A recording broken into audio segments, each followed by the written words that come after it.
Hei, sveiki visi!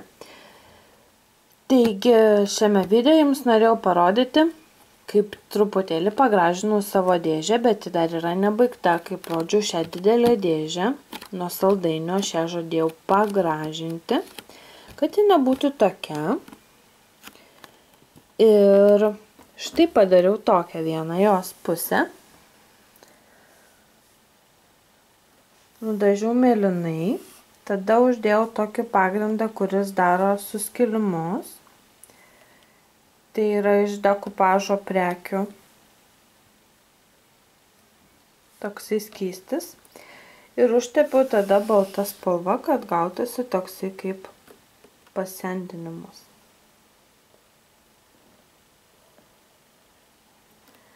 Tai jos vienas šoniukas toksai.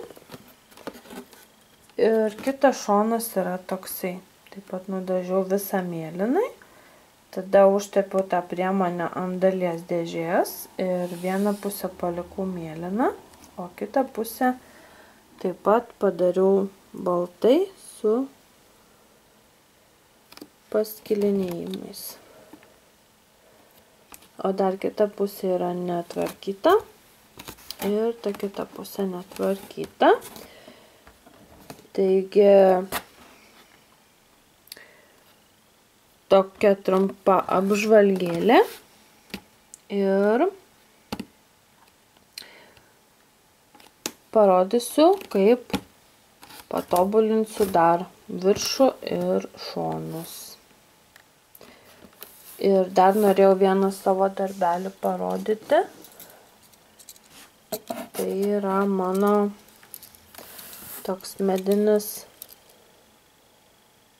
buvo visas medinis paprastas rėmelis, išėmiau stiklą ir jį nudažiau su rudais dažais, taip pat padariau suskilimus ir su ta pačia priemonė ir nudažiau baltai ir iš servetėlės priklijavau boružėlės, o dar 3 boružėlės užklijavau, kurios buvo prilipinamos. Taigi dar šį reikės tik tais nulakuoti ir įdėti nuotraukytę. Taigi, toks mano video.